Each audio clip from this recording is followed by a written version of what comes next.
Hey YouTube, it's Monica, and I have another good book recommendation that I like a lot.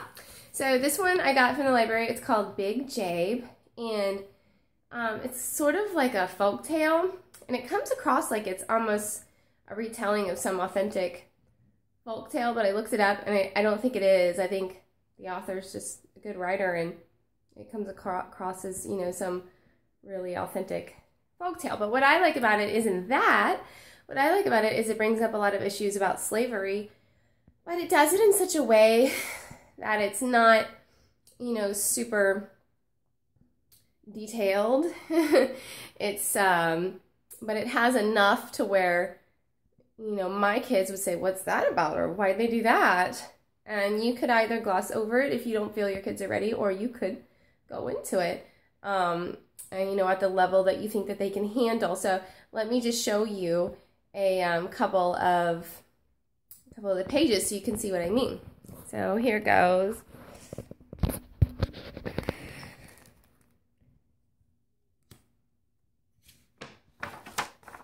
There we go.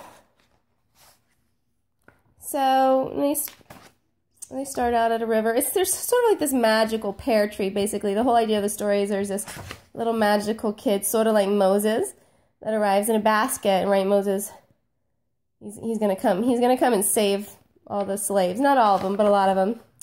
You know, and he brings the fish out of the water.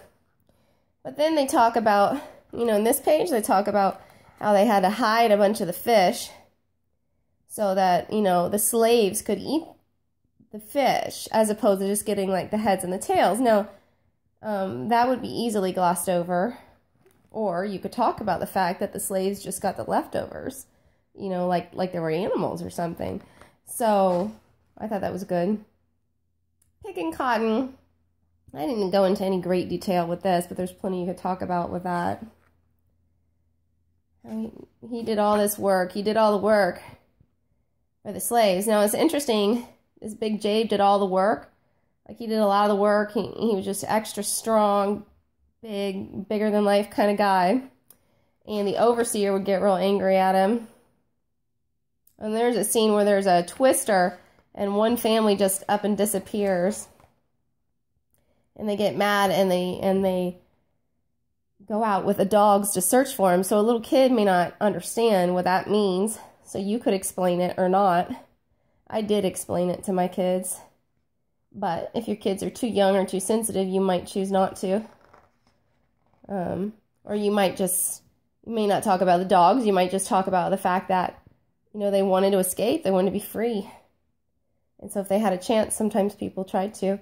And how they went, it talks about how they went to Ohio.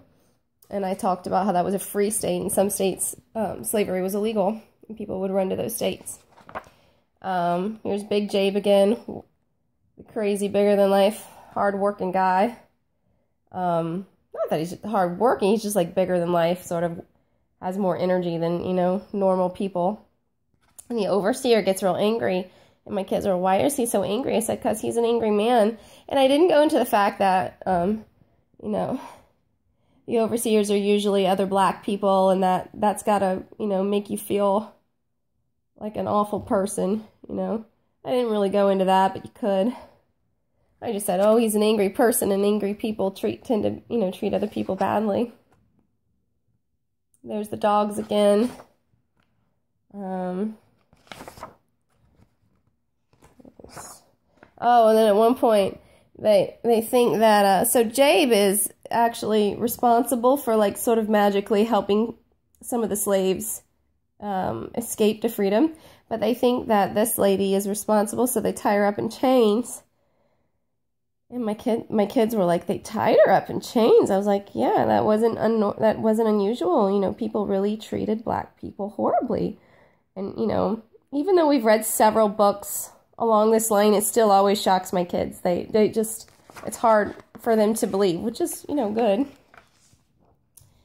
And then only at the end of the story is he truly bigger than life, you know, like physically. It was a really good book. So, a really good book, guys. I hope you get it. The author is Jardine Nolan. Jerdine, Nolan. Check it out, try it, see what you think. Okay, if you like this video, you thought it was helpful, please thumbs up. If you read the book and you have any comments, like some kind of ideas or thoughts that you think I missed, please tell me what you think. I want to hear, you know, especially approaching this subject. I'd like to hear your thoughts. So hope you guys have a great day, and I look forward to seeing your comments.